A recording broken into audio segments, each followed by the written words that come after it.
जो मनुष्य रघुवंश के भूषण श्री रामचंद्र जी का यह चरित्र कहते हैं, सुनते हैं और गाते हैं, वे कलयुग के पाप और मन के मल को धोकर बिना ही परिश्रम श्री रामचंद्र जी के परम धाम को चले जाते हैं। जो मनुष्य 5-7 चौपाइयों को भी मनोहर जानकर हृदय में धारण कर लेता है, उसके भी 5 प्रकार की अविद्याओं के उत्पन्न विकारों को श्री रामचंद्र जी हरण कर लेते हैं। अर्थात सारे रामचरित्र की तो बात ही क्या है। जो 5-7 चौपाइयों को भी समझकर उनका अर्थ हृदय में धारण कर लेते हैं, उनके भी अविद्या जनित सारे क्लेश भी श्री रामचंद्र जी हर लेते हैं।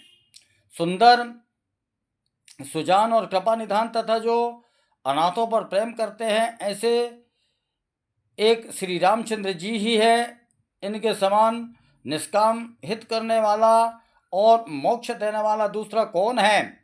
जिनकी लेशमात्र कृपा से मंद बुद्धि तुलसीदास जी ने भी शांति प्राप्त कर ली, उन श्री रामचंद्र जी के समान प्रभु कहीं भी नहीं है।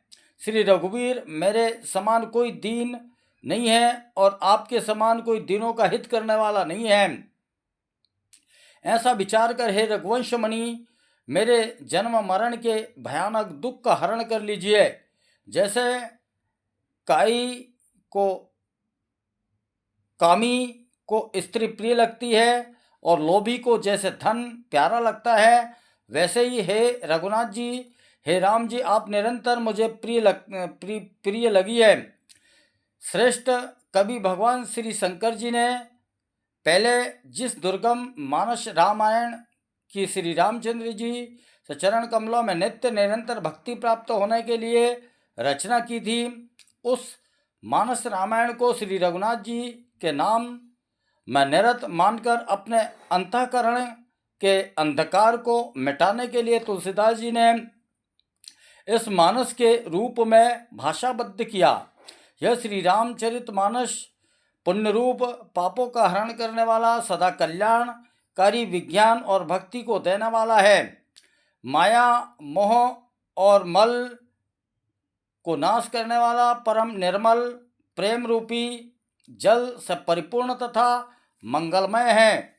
भगवान श्री रामचंद्र जी सूर्य रूपी भगवान के स्वरूप से समस्त पापों का नाश हो जाता है और अंत में मनुष्य राम कथा से परम पद को प्राप्त कर लेते हैं।